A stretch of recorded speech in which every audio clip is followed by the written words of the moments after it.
But our conversation today is going to be about your last match with Sting.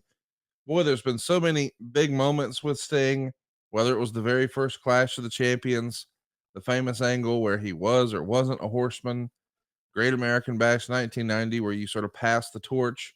You unify the titles at Clash of the Champions with Sting. Of course, the very first Nitro is you and Sting. The very last Nitro is you and Sting. You had probably more or just as many big moments with Sting as anyone else in your entire career, did you not? Yeah, he'd be right there with Dusty and Ricky Steamboat, Yeah. who's going to be in a match soon. I'm happy for him. Yeah, well, we should talk I about hope that. that. The news came out, I guess, around Thanksgiving this year at the Dorton Arena in Raleigh. It looks Yeah, like Ricky the perfect Dragon place for it. Steamboat's going to lace him up one more time. What'd you think? I think it's great, and Steve Perkins is a great promoter. So I wish them all well. Whoever all is involved, I don't know the situation, but I think it's great. You know, when you're, it's one of those deals where nobody's ever going to be Ricky Steamboat, so they might as well just watch him while they can and enjoy the opportunity because there never will be another Ricky Steamboat at any level. He's better than 50% of the guys in business today. Wow. One of the all-time greats. And he Check it and he out. wouldn't be in, and he wouldn't get in the ring if he wasn't. Right. He holds himself to a very high standard. And I imagine he'll probably look better than the guys he's in the ring with because he's always in great shape. So Well, tickets are on sale now, and I imagine that we'll have some sort of streaming partner. When we get those details, we'll be glad to share them with you. I'm sure a lot of our listeners are old school Ricky Steamboat fans as well. And today we're talking about one of those old school opponents of yours, Sting. Specifically, how we wound up having your last match in Impact. hey, you tell me. So anything I got after that was pure luck, and I'll take everything I got.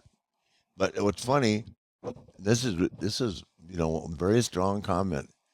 This thing that you produced for me, the last match Yeah. in Nashville, got me more notoriety and more, and like I mean, just opportunities have come my way left and right that I never thought would come around this heavily. It got me more press. Tell me again where we were in that ESPN thing, but it was some astounding number. Yeah. What were we number one trending or two in the hit Yeah. in It was the ESPN for the cover. year? It was the cover story, and front page, top of the fold story, and yeah, it Yeah, got. I was told it got as much traction or more than anything else in combat sports all year. but that's what I'm saying. So then, Yeah, and then to come back from that, so and then knowing it could have been better. So it just goes to show you if you're in the right place at the right time with the right people believing in you, that you can survive anything yeah. There you and be go. Well bigger and said. better for it. Well Win, said. lose, or draw. It's just a fact going out there. And so what I was proving is that you can come back from injuries, insult, defamation of character, name it, almost being dead and still do something if you believe in it and if God gave you the gift to do it. Right. So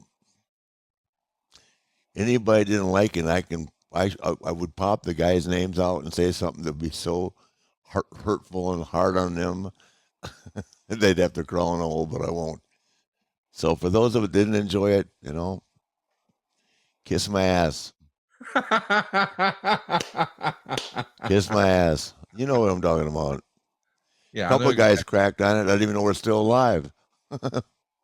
Yeah, I remember that call.